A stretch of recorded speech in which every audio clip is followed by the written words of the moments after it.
माननीय प्रधानमंत्री नरेंद्र मोदी जी, माननीय देश के गृह मंत्री अमित शाह जी,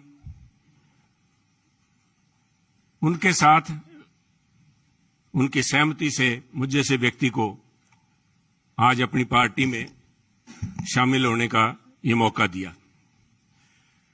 मैं आभारी हूं मंच पे जो मौजूद हमारे प्रभारी अनिल बालूनी जी हैं।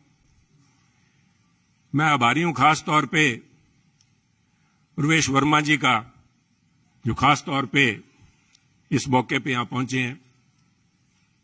मैं आभारी हूं अरविंद खन्ना जी का। मैं आभारी हूं मनजिंदर सिंह सरसा जी का। मैं आभारी हूं परमिंदर जी का कि आप सबके सहयोग से आज इस बीजेपी के मंच पे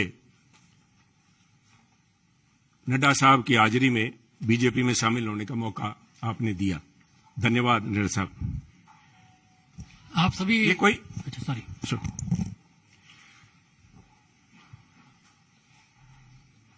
कोई आसान काम नहीं होता। 50 साल का संबंध मेरा कांग्रेस से है।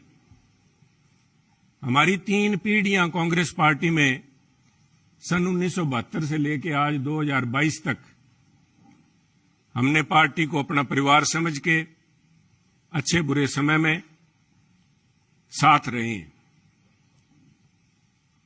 और एक चीज जो मैं समझता हूं, जिसकी वजह से, जिस आत्मीयता से और जिस खुले दिल से बीजेपी के शीर्ष नेतृत्व ने और नड्डा साहब ने आज मिलने का मौका दिया, उसका सबसे बड़ा कारण था कि सुनील जाखड़ ने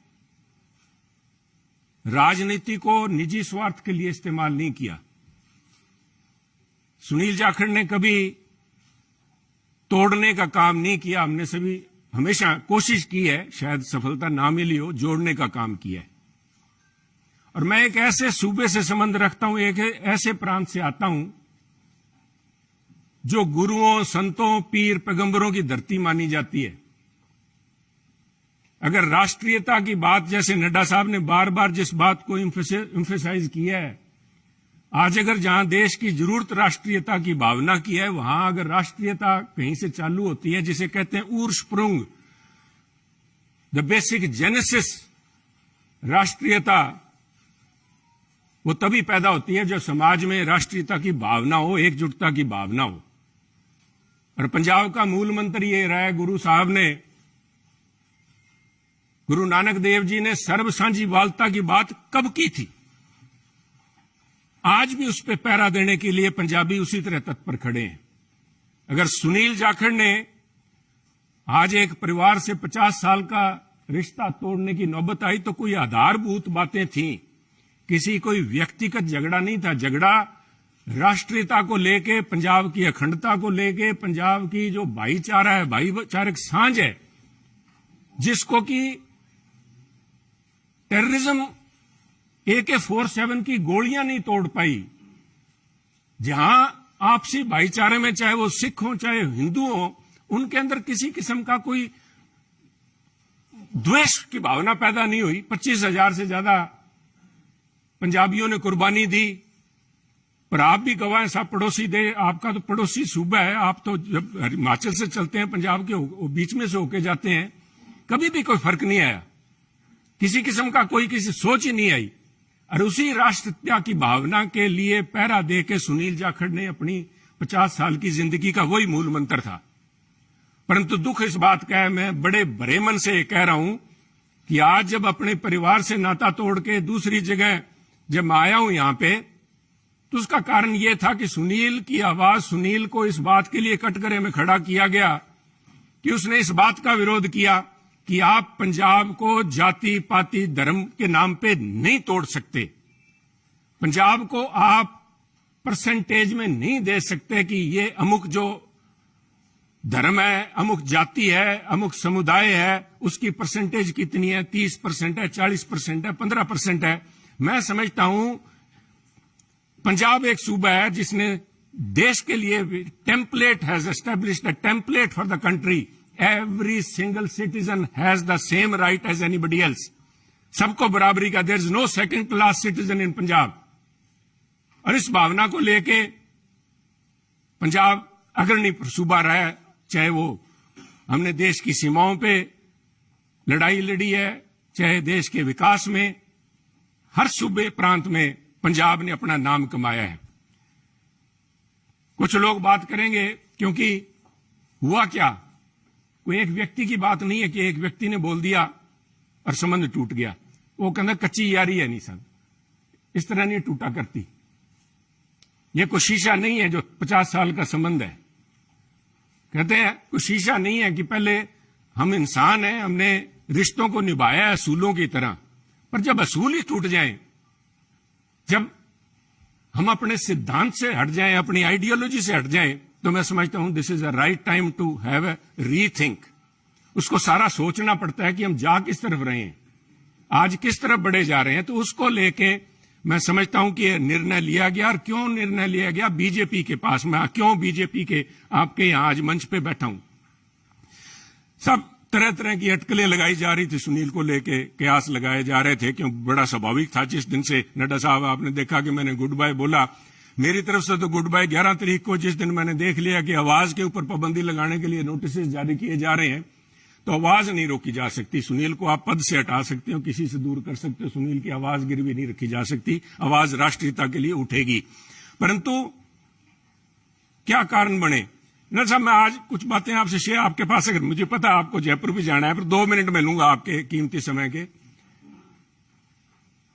पार्लियामेंट के अलावा मुझे 1.5 साल पार्लियामेंट में काम करने का मौका मिला सरसा जी, पर उसके बाद पार्लियामेंट से बाहर मेरी मुलाकात हुई माननीय प्रधानमंत्री से, जब वो पंजाब आए।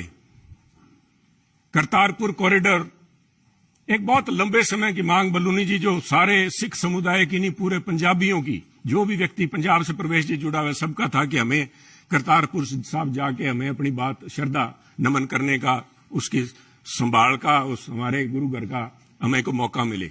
उस समय यह सौभाग्य था कि मुझे वहां पे प्रधानमंत्री जी के पास बैठ के गुरु का लंगर छकने का मौका मिला, उनसे बात करने का मौका मिला, उनकी भावनाएं समझी। वो तो एक मुलाकात थी, एक मुलाकात से 50 साल के संबंध नहीं टूटते। परंतु मेरा हमेशा ये भावना रही है कि पंजाब कुर्बानियां बहुत दी हैं, टेररिज्म के अंदर कुर्बानियां दी है देश की रक्षा के लिए।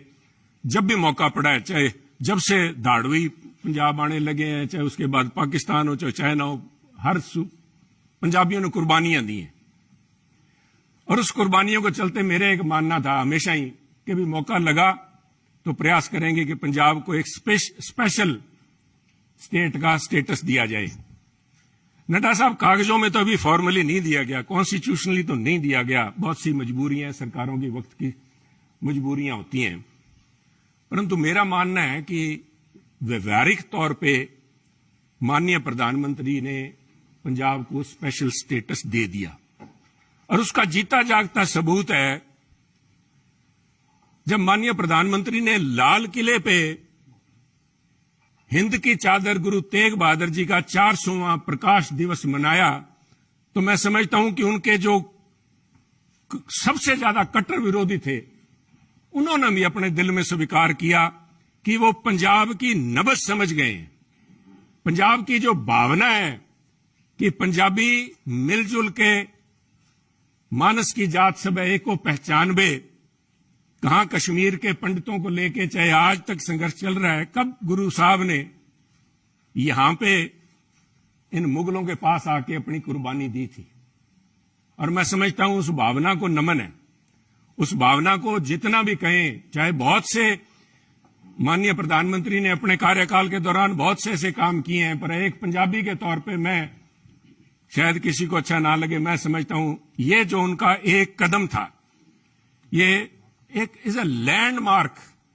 इसने अपने आप लोगों की भावनाएं, लोगों की आज भावनाएं उनके साथ जुड़ी। और मैं समझता हूं कि आज मेरा यह सौभाग्य है कि पंजाबी होने के नाते और गुरु साहब की उस धरती से आते हुए, जैसे गुरु नानक देव जी के बारे में अल्लामा इकबाल ने कहा था कि फिर उठी सदा आखिरी एक तौहीद की पंजाब से, मर्दे कामिल ने जगाया हिंद को फिर ख्वाब से। आज मैं समझता हूं फिर वही भावना पंजाब से लेके यहां पे उस भावना, उस अलग की, उस ज्योति की एक उसको लेके मैं आज बीजेपी में आया हूं। और मैं समझता हूं कि आप लोगों के सहयोग, आपके मार्गदर्शन, माननीय प्रधानमंत्री अमित शाह जी के मार्गदर्शन में अगर मैं रत्ती भर भी देश में और पंजाब के लिए उस अखंडता को कायम रखने में कामयाब होता हूं तो मेरा जीवन सार्थक मैं मानूंगा। आपका बहुत बहुत धन्यवाद। जय हिंद।